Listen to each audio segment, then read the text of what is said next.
Andrew McCart, IFL TV in association with NTK Global. I'm with the one and only John THAIN. How's things, mate? Good, thanks. You've just finished a hard session there at Lock-In Gym here. How's training going? I'm enjoying it. I love training at Lock-In Boxing Club. There's a great feel, great atmosphere, great bunch of guys around me. Yeah, what more could you want? I feel like I'm improving every day. Good stuff. Well, let's say you're in the gym, you're training hard as always. You're never not fit. Like, I've known you for a long time. You're always in good shape. Are you just taking over, just waiting for that date? Or you got a date in mind? That's what I think every fighter wants, is that date just to come. I'm training so that when the chance does come, because it might never come, but I hope it does. Just to be ready. I just want to be ready for when it comes, because it only takes one chance, one great fight, and you're back up there, and that's what I'm waiting for. It's just that chance, because I think that's what's driving me on. After my last fight, I learnt a lot from it, and it was against Bradley Skeete. Yeah, it was like it was a taste of, I suppose, big time boxing, championship boxing. It was a taste for me, and you kind of want to stay at that level, want to get back up to that title level again. Well, let's talk about the Bradley Skeete fight. That was back in November there. It was a good fight. The first couple of rounds were close. You look what he done to Eglinton on his Sam Eglinton on his home show. Then you look what he just done to Shane Singleton there at the weekend, last Friday. Very good boxer. Very good. So when you say you've got a taste for that, is that what you want? Obviously he's going to fight, I think, maybe Dale Evans to win that Lonsdale belt, right? So vacant belt. Are you want a shot at that, a crack at that vacant belt? Absolutely. That's 100%. That's what you want, is that chance to fight for that belt. It was a night where I felt like I went in as a challenger. I came out like a beaten challenger, but I gained from the performance. I believe certainly it was an experience that I needed. Not the result I wanted, but it was an experience that I needed, and I'll move forward. I'll take the positives from that.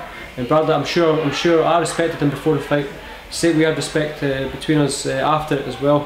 He's a very good champion. I wouldn't mind even boxing him again. I mean, that'd be a great, and with a full camp. I mean, why not with a? How many weeks did you have? No, 3 or 4. I had 4. But to be honest, I would have took it anyway. It doesn't matter. I've no excuses. I've no regrets. I mean, if the chance came again, I would do the same. I'd probably do the same. Maybe like slight changes I'd make. Technically, tactically, but it's easier said now. Like, oh, I would have done this differently. I would have like just slight things I would have done differently. But I think I needed the experience just to prove that, I'm up. I think I proved something, like that I belong at least at that level. Yeah, definitely. Well, looking at it, you basically took the words of my mouth there. When you look back at the Skeete fight, are there things you think you would have done differently when you look back? If you watched the fight back, have you looked at the fight it back and you thought, I did that? Want to. Did you not? Aye, it was something like, sorry, I was like, I don't really. I mean, when you've been beat, you don't really want to see it again. You want to forget about it. But I did. It's what you have to do. You have to go back and you have to see where you went wrong and see what you can improve on. You have to kind of do it that way. Well, look. The last the 3 losses that you've had, have all been close fights. You've never been like outclassed or anything like that. So, so looking at the future here, obviously you're not going to fight for that vacant belt anytime soon. I don't think, because Skeete still has to defend it one more time. Have you got a date in mind when you'll be out, or have you heard anything from your team? Nothing just yet. But my team, MTK, they know that I'm training all the time, and they're always like the first to let me know if there's anything, like any sort of offers coming in, that sort of thing. The time's good now, because me and Terry, everything's solid. We're working together. He's happy. The gym's a great place to be, and I'm loving being a fighter. They say a happy fighter is a dangerous fighter, don't they? Absolutely. I say absolutely a lot, don't I? Yeah, just a happy fighter, someone he's got his head and his heart in the right place. When they lost to Carslaw. And he's another nice guy in boxing. He's a tough guy. But before that fight, I don't think head and heart were in the same place. And I think I went to that fight trying to please everyone, and instead of myself. And I think I burnt myself out trying to like chase everything from the fight before. So I went into that fight maybe not with Chris Carr's in my mind, but with Ronnie Heffron in my mind. Like, I wanted to somehow prove that fight was wrong or whatever. But everything's experience. I've learned. Make it positive. you know, take the positives and go forward with it, because I can't go back. So it is. Definitely. Well, your welterweight division. Yeah, that's another thing. Yeah, Terry's the man. He's the man that made me decide. Well, he didn't make me decide. He was the one that said, "Let's try welterweight. You've had a couple of losses. You eat well. I think welterweight's your division." I actually was like, "Oh, I don't know," but you know, Terry was right. Yeah, good stuff. Well, I like I said before, I've known you for a long time, John, and I've always been good friends with you. And just looking at you at welterweight, I think you're a tall, lanky, long reach welterweight and all that sort of stuff. So I think that would be your best division. Yeah, so there's no moving up. That's you stuck at welterweight. No, I'm here to stay. Yeah, welterweight's a good weight class. I used to say, like, you know, even we'd consider fights at 154 as well. But I think and I think anyone you'd listen to any offer, it was good. But welterweight, that's me. So we're ticking over. We won that British belt, vacant or the rematch against Skeete. Absolutely. Again, I've said absolutely. How many times have I said that? That's like it's terrible. It's this John absolutely thing. Absolute radio. Absolute radio. So looking at, you've not fought since this year, and we're into June.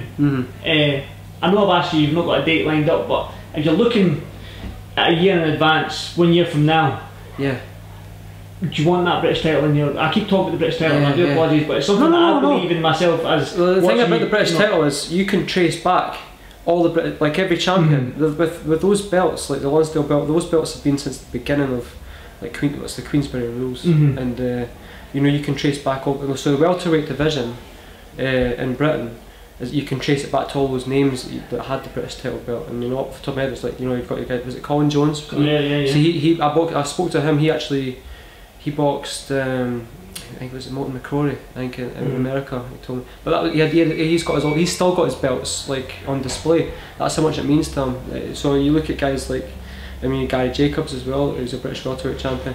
But you know, there's a real, like, sort of a linear sort of thing. So you win the title, you're basically you're chained to that. Good stuff. Well, that's what I think too. Like I say, I'm quite biased when it comes to you, John. Obviously, knowing you so well. So I've got about an old gym mate of yours, a good friend of yours and mine, Josh Taylor. He's got a tough fight coming up against O'Hara Davies. Yep. And I've asked everybody the same question. It's a tough fight for Josh. Yeah. Tough fight for O'Hara as well. I know there might be a little bit of bias with you, but how do you see the fight, and how do you? Everything that Josh has done as an amateur, as a pro, it's all been like kind of this. He's learned from everything. He's been in world class competition for years now, so nothing's going to face him. I don't think anything's going to face him. This is in the last, like, psychologically, he's almost like you can't break him. You can't break him in the gym, because when he started out here, he still had that learning to do. I hope he doesn't mind me saying that, because Terry was the one that kind of moulded him and got him to mature, I think, and now he's night and day to the boy that came in here, and now so yeah, nothing phases him. He's been in with world class boxers for years. He went to the Olympics, and he went there to win.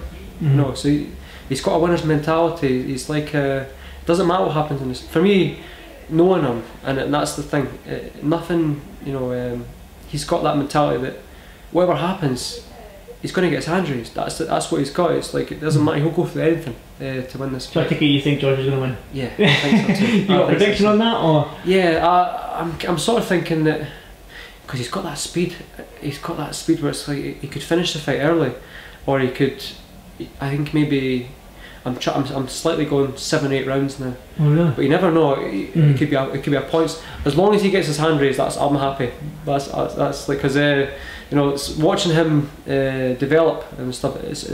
I'm proud to see him do it. Definitely. Good stuff, mate. Well, last time, thank you for doing this for no problem. Thank you. TV. And you got anything you want to say to people watching? Just keep watching. I'm going to be back soon. I'm going to be a welterweight champion. Good stuff. Thanks for doing this, John. No problem at all.